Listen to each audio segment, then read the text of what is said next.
Hi friends, நான் Shobana Shantakumar. Welcome to Shobana's Kitchen Tamil.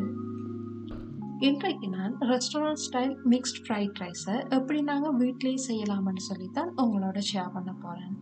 ஏற்கனவே நாங்கள் vegetable fried rice, egg fried ரைஸ்ன்னு சொல்லி பார்த்துருக்குறோம். ஆனால் இன்றைக்கு சிக்கனோட இறால், முட்டை, மரக்கறி எல்லாம் சேர்த்து எப்படி ஒரு மிக்ஸ்ட் ஃப்ரைட் ரைஸ் செய்கிறதுன்னு சொல்லி தான் பார்க்க போகிறோம். இப்போ நீங்களும் வாங்க இந்த டேஸ்டியான ஃப்ரைட் ரைஸை எப்படி செய்கிறதுன்னு சொல்லி பார்ப்போம்.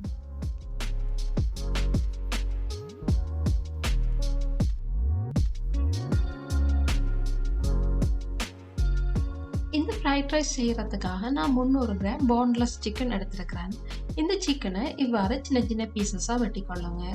நீங்கள் விரும்பினா சிக்கனுக்கு பதிலாக மட்டனும் எடுத்துக்கொள்ளலாம். இப்போ பாருங்க, நாங்கள் இந்த சிக்கன் எல்லாம் வெட்டி முடிச்சிட்டோம். இப்போ இதோட நான் 300 கிராம் இறாலும் எடுத்துருக்கிறேன். இப்போ உங்களோட டேஸ்ட்டுக்கு ஏற்ற மாதிரி உப்பை சேர்த்துக்கொள்ளுங்க. இந்த இறாலில் பார்த்தீங்கன்னு சொன்னால் அந்த இறாலில் மேல் பகுதியில் இருக்கிற நரம்பை க்ளீன் பண்ணிவிட்டு வால் பகுதியை நான் அப்படியே வச்சுருக்கிறேன். ஏன்னு சொன்னால் நீங்கள் இறாலை பொரிச்ச பிறகு பார்த்தீங்கன்னா அப்படியே சுருண்டு சின்னனாக வந்துடும். அதால் நான் அந்த வால் பகுதியை கலட்டாமல் வச்சுருக்கிறேன். நீங்கள் உங்களுக்கு பிடிச்ச மாதிரி க்ளீன் பண்ணி கொள்ளுங்க. இப்போ இதோட 1/2 டீஸ்பூன் மிளகு தூளும் அதோட 1 டீஸ்பூன் சோயா சாஸும் சேர்த்துக்கொள்ளுங்க.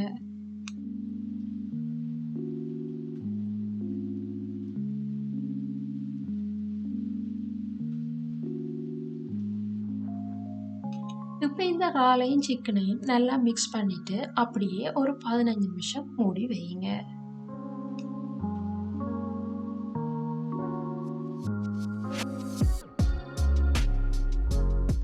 இந்த டைமில் நாங்கள் இந்த ஃப்ரைட் ரைஸுக்கு தேவையான மரக்கறிகளை வெட்டிக்கொள்ளுவோம். நான் இந்த ஃப்ரைட் ரைஸ் செய்கிறதுக்காக கேரட், க்ரீன் பீஸ், லீட்ஸ், அதோட குடமிளகாயும் வெங்காயத்தாலும் எடுத்துருக்கிறேன். நீங்கள் உங்களுக்கு பிடிச்ச மரக்கறிகளை எடுத்துக்கொள்ளுங்க. அதோட எவ்வளோ சாதம் எடுக்கிறீங்களோ அதுக்கேற்ற மாதிரி மரக்கறியோட அளவுகளையும் எடுத்துக்கொள்ளுங்க.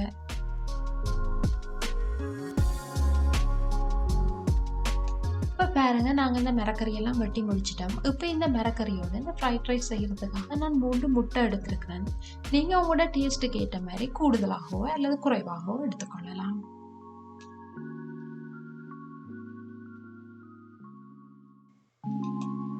இந்த ஃப்ரைட் ரைஸ் செய்கிறதுக்காக நான் பாஸ்மதி அரிசி தான் எடுத்திருக்கிறேன். இந்த சாதத்தை நான் ஏற்கனவே சமைச்சு நல்லா ஆற விட்டு எடுத்திருக்கிறேன். நீங்கள் ரைஸ் குக்கரில் சமைக்கிறதா இருந்தால் 1 கப் அரிசிக்கு 2 கப் தண்ணி என்ற அளவில் எடுத்தீங்கன்னா உங்களுக்கு சரியாக இருக்கும். இல்லை வடித்து சமைக்கிறதா இருந்தால் ஒரு 80% குக் ஆகினோடனே அந்த சாதத்தை வடிச்செடுத்து கொள்ளுங்க. அதோட இந்த சாதத்தை சமைக்கும் போது அதோட ஒரு துண்டு கருவேப்பிலையும் 2 ஏலக்காயும் அதோட 1 டேபிள் ஸ்பூன் நெய்யும் சேர்த்துக்கொள்ளுங்க. அப்போ தான் எங்களுக்கு இந்த சாதம் நல்ல ஒத்தொத்தையாகவும் அதே நேரத்தில் நல்ல உதிரியாகவும் இருக்கும். இப்போ இந்த இறாலையும் சிக்கனையும் நாங்கள் பிரட்டி வச்சு கிட்டத்தட்ட 15 நிமிஷம் ஆயிட்டுது. இப்போ நாங்கள் இதை பொரிச்செடுப்போம். முதல்ல ஒரு பேனை அடுப்பில் வச்சு அதில் 1 டேபிள் ஸ்பூன் பட்டர் சேர்த்துக்கொள்வோம். இந்த பட்டர் சூடாயினதும் அதில் நாங்கள் ஏற்கனவே எடுத்து வச்சிருக்கிற முட்டையையும் சேர்த்து நல்ல சின்ன சின்ன பீசஸாக ஸ்க்ராம்பிள் பண்ணி கொள்ளுவோம். இப்போ இந்த முட்டையோட கொஞ்சமாக மிளகு தூளும் அதோட கொஞ்சம் உப்பும் சேர்த்துக்கொள்ளுவோம்.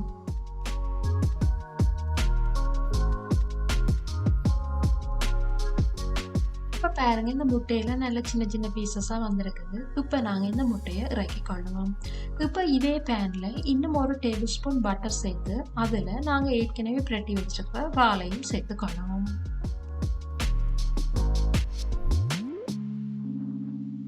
எப்போவுமே நாங்கள் இறாலை ஃப்ரை பண்ணும்போது கூடுதலான நேரம் ஃப்ரை பண்ணாதீங்க.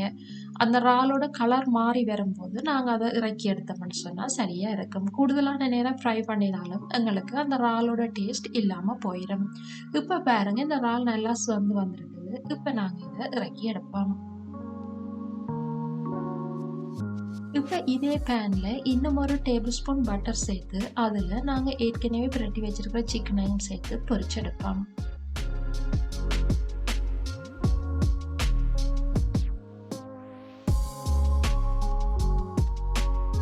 இப்போ பாருங்க, இந்த சிக்கன் நல்லா பொரிஞ்சு வந்திருக்குது. இப்போ நாங்கள் இதை இறக்கி எடுப்போம். இப்போ இதே பேனில் திரும்பவும் 1 டேபிள் ஸ்பூன் பட்டர் சேர்த்து அதில் 1 டேபிள் ஸ்பூன் இஞ்சி பூண்டு விழுது சேர்த்து கொள்ளலாம்.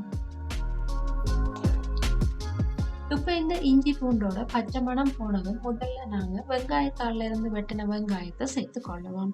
இந்த வெங்காயத்தாளுக்கு பதிலாக நீங்க சாதாரண வெங்காயமும் சேர்க்கலாம். ஆனா இவ்வாறு வெங்காயத்தாள் சேர்த்தீங்கன்னு சொன்னா அந்த ஃப்ரைட் ரைஸ் நல்ல டேஸ்டாவும் அதே நேரத்துல நல்ல வாசமாவும் இருக்கும். இப்ப இதோட நாங்க ஏற்கனவே எடுத்து வச்சிருக்கிற கிரீன் பீஸையும் கேரட்டையும் சேர்த்துக் கொள்ளுவோம். இப்ப பாருங்க, இந்த மரக்கறியெல்லாம் நான் பச்சையா தான் சேர்த்திருக்கிறேன். எதுவுமே குக் பண்ணது இல்ல. நீங்க விரும்பினா இதோட கோவா, பீன்ஸ் கூட சேர்த்துக் கொள்ளலாம். இப்ப பாருங்க, இந்த கிரீன் பீஸும் கேரட்டும் ஓரளவு வதங்கி வந்திருக்குது. இப்ப நாங்க இதோட குடமிளகாயும், லீக்ஸையும் சேர்த்துக் கொள்ளுவோம். எப்பவுமே நாங்க இந்த ஃப்ரைட் ரைஸுக்கு மிரக்கறியெல்லாம் வதக்கும்போது, கூடுதலான நேரம் வதக்காம ஒரு 3/4 பதத்துக்கு வதக்கி எடுத்தோம்னு சொன்னா எங்களுக்கு சரியா இருக்கும். அப்பதான் இந்த ஃப்ரைட் ரைஸ் பார்க்கறதுக்கு நல்லா கலர்ஃபுல்லாவும், அதே நேரத்துல நல்லா டேஸ்ட்டாவும் இருக்கும். இப்ப பாருங்க, நாங்க இந்த மிரக்கறியெல்லாம் சரியான பதத்துக்கு வதக்கி எடுத்துட்டோம். இந்த நேரத்துல நாங்க ஏற்கனவே பொரிச்சு வச்சிருக்கிற இறால், இறைச்சி, முட்டையெல்லாம் சேர்த்து நல்லா மிக்ஸ் பண்ணி கொள்ளுவோம். ஏற்கனவே நாங்க இறால், முட்டை, இறைச்சி அதோட சாதத்துக்கெல்லாம் உப்பு சேர்த்திருக்கிறோம். அதால இந்த மிரக்கறிக்கு தேவையான உப்பை மட்டும் சேர்த்துக் கொள்ளுவோம். அதோட கொஞ்சமா மிளகுத்தூளும் சேர்த்துக் கொள்ளுவோம். இப்ப பாருங்க, இந்த இறால், முட்டை, இறைச்சி, மிரக்கறி எல்லாம் சேர்ந்து நல்லா கலர்ஃபுல்லாவும் அதே நேரத்துல நல்ல வாசமாவும் இருக்குது. இந்த நேரத்துல நாங்க சாதத்தை சேர்த்துக் கொள்ளுவோம். சாதத்தை சேர்க்கும் போது ஒருமிக்க எல்லாத்தையும் சேர்க்காம கொஞ்சம் கொஞ்சமா சேர்த்துக் கொள்ளுங்க.